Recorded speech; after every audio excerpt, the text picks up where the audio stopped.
la qualité de nos soins ou de notre formation si on ne fait pas attention au travail en équipe pluridisciplinaire.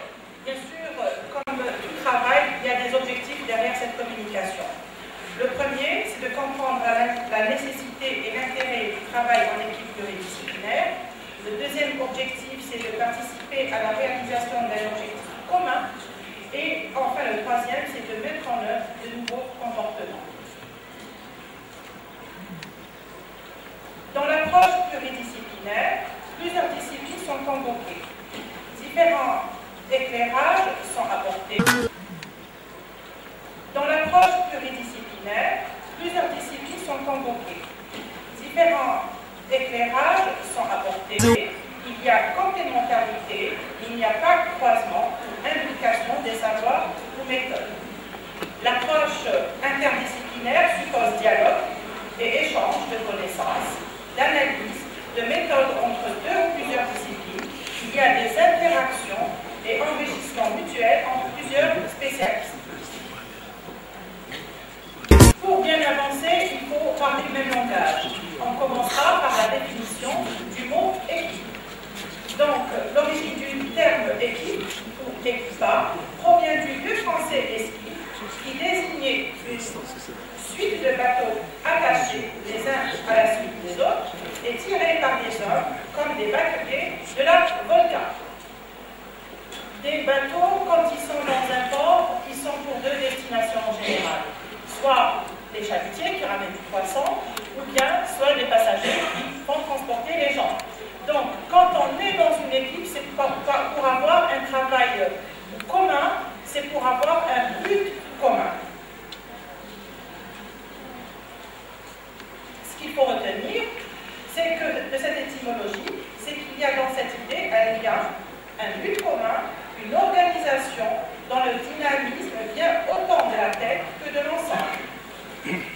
Dans l'équipe, il y a un chef qui oriente, soutient, évalue aux besoins.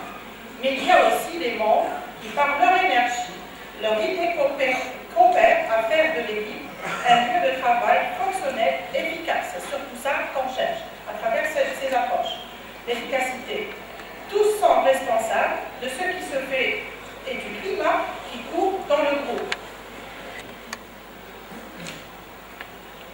Dans le domaine des soins, l'équipe est un ensemble de personnes travaillant ensemble. Elles sont liées par des interrelations. Elles ont conscience d'une appartenance au groupe et poursuivent un but commun. Ce travail suppose un investissement collectif, mais aussi une répartition de la tâche entre les membres et la convergence de leurs efforts. Il faudrait peut-être se repasser avec le dialogue, avec la communication, quel que soit l'endroit où on est. Que ce soit dans les structures de soins, que ce soit dans les structures de formation, il y a un constat, à mon avis, qui est plus ou moins généralisé, c'est que les gens sont de plus en plus individuels. Ils vont vers leur lieu de travail pour faire une tâche donnée sans savoir ce qui se passe avec les autres et comment faire pour mieux servir les patients. Hier, le professeur Larada a parlé d'une révolution. On est peut-être au moins deux à penser de la même façon. Une équipe est comme une petite armée. Pour une révolution, il faut une armée, n'est-ce pas? Il y a un chef, des soldats, une tâche à accomplir, un but commun et un règlement à suivre. Par contre, nous, nos armes, heureusement, ne sont pas les mêmes que celles des militaires.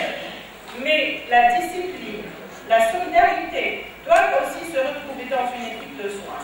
Sans ça, on ne pourra pas faire bonne équipe. La discipline, la communication et le respect mutuel permettent d'éviter la pagaille dans l'équipe.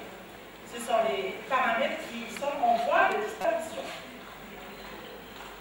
Il y a bien sûr, il faudrait des caractéristiques pour que l'équipe soit efficace, pour les organisationnels, un autre individuel et un autre d'équipe.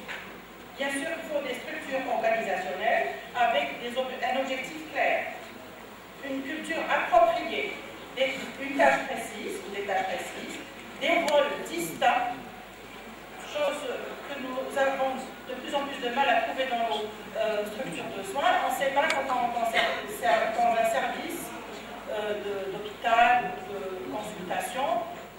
quoi? Qui fait quoi exactement? Il faudrait un leadership convenable, chose qu'on arrivera peut-être à atteindre avec la formation des majors, des membres compétents et des ressources suffisantes, bien sûr.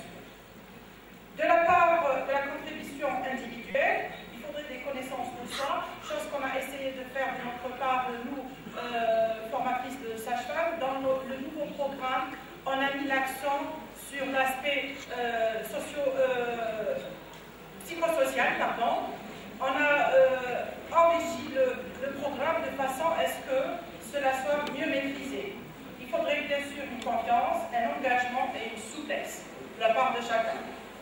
Quant au processus d'équipe, il faut une coordination, une communication, une cohésion, une prise de décision, une gestion de conflits, des relations sociales et des rétroactions sur le rendement.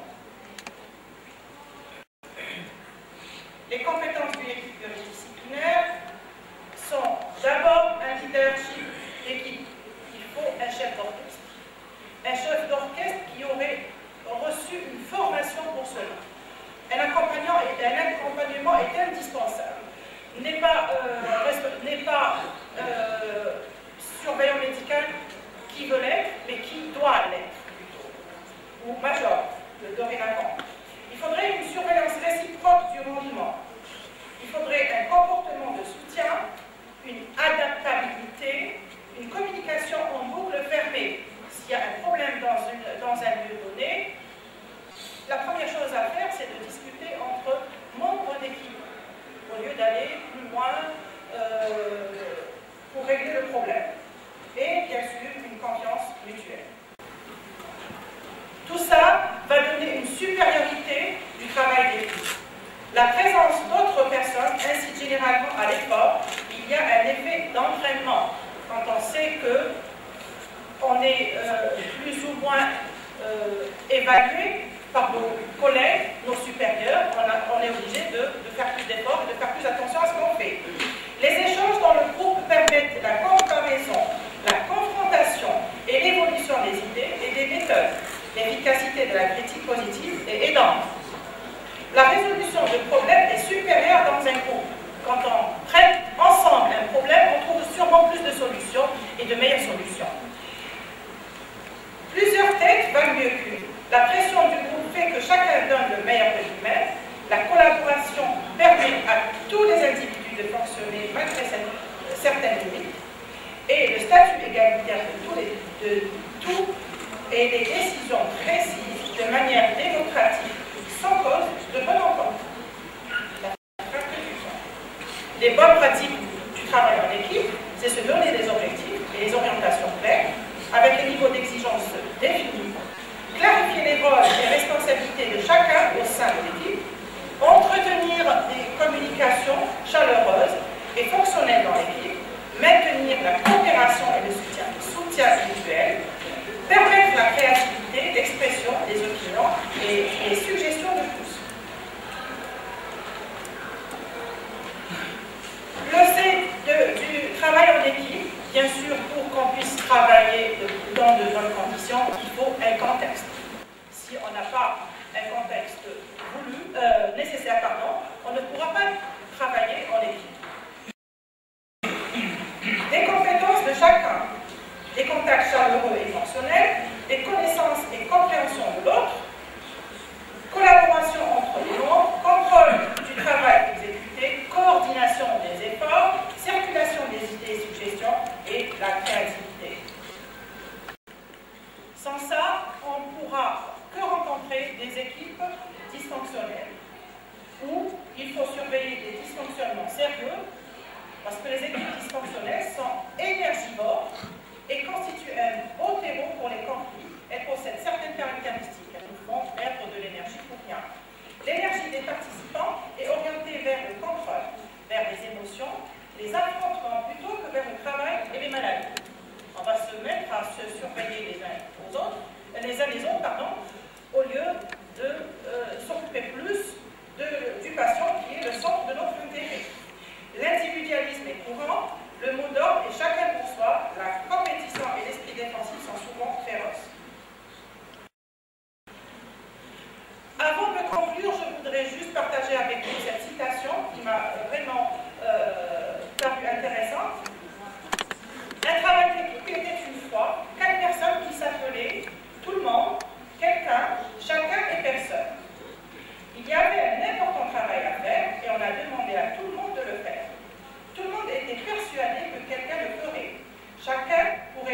fait, mais c'est personne qui le fit. Quelqu'un se fâcha parce que c'était le travail de tout le monde. Tout le monde pensa que chacun pourrait le faire, mais personne ne réalisa que tout le monde ne pouvait pas le faire. En fin de compte, tout le monde fit des reproches à quelqu'un parce que personne n'avait ce que chacun aurait dû faire. Moralité, il faut dire « moi je le fais ». Avant d'arriver à la conclusion, il y avait des approches que j'ai rencontrées dans plusieurs littératures, celle de l'analyse des pratiques professionnelles. On a fait des tentatives de formation au niveau de l'INPFP sur l'analyse des pratiques professionnelles et sur le travail en équipe pluridisciplinaire. Dans un groupe, on a voulu introduire ces deux approches en tant que module dans la formation. On l'a fait dans le nouveau programme. J'espère que ça va être généralisé pour les autres formations parce que c'est vrai qu'on veut bien faire, mais sans formation, on ne peut pas arriver à grand-chose. En conclusion, le travail d'équipe ne semble pas aller de soi.